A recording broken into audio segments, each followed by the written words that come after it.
Yo mga boss, Cloud Cuts nga pala. Isa akong barbero pero di kwentong barbero.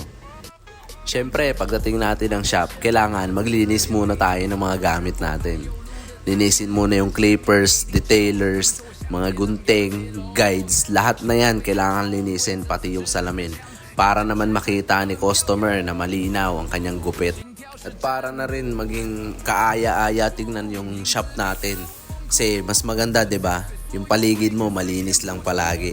Pagkatapos kong maglinis, nilagay ko na rin yung balabal na gagamitin natin sa araw na yan.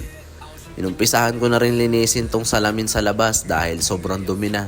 Dumikit na dyan yung mga buhok, pati na rin yung mga dumi sa labas. Lilinisin ko na rin. Siyempre, nakikita nyo may taong sumisilip-silip, di mawawala yan sa mga ginagawa. Kapitbahay nga pala natin yan dito.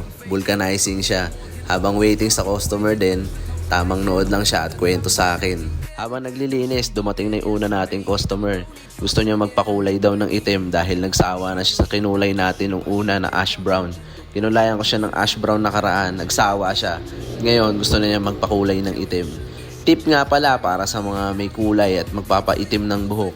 Hindi nyo na pwedeng patungan ulit ng ibang kulay yung buhok nyo kung nakulayan na kayo ng itim dahil kumbaga yung itim na kulay siya na yung pinakamatapang na kulay o pinakamalakas na kulay kaya hindi mo na siya pwedeng patungan ng panibago. Kaya sa mga may kulay dyan at gusto magpaitim, isipin nyo muna kung ayaw nyo na talaga ng kulay dahil pagkatapos nyan hindi na natin siya pwedeng patungan ng panibago. Hihintayin mo na lang na tumubo ulit yung buhok mo at maputol yung mga dating may kulay na para makapagkulay ko ulit ng panibago. Sana makatulong sa inyo yung tip ko na yon para sa mga may kulay na at sa mga magpapakulay pa lang.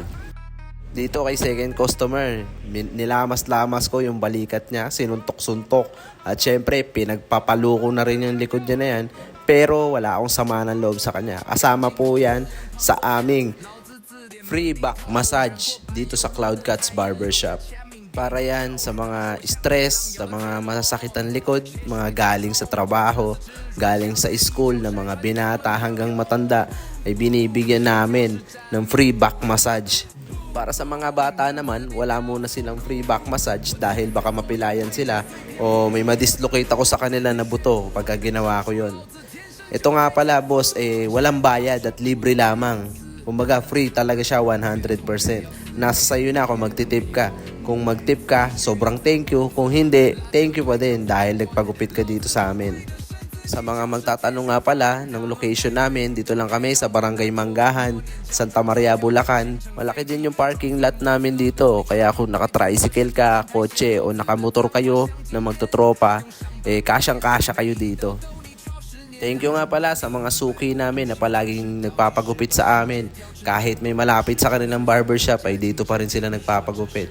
Sobrang thank you sa inyo sa lahat ng suporta. Maraming salamat.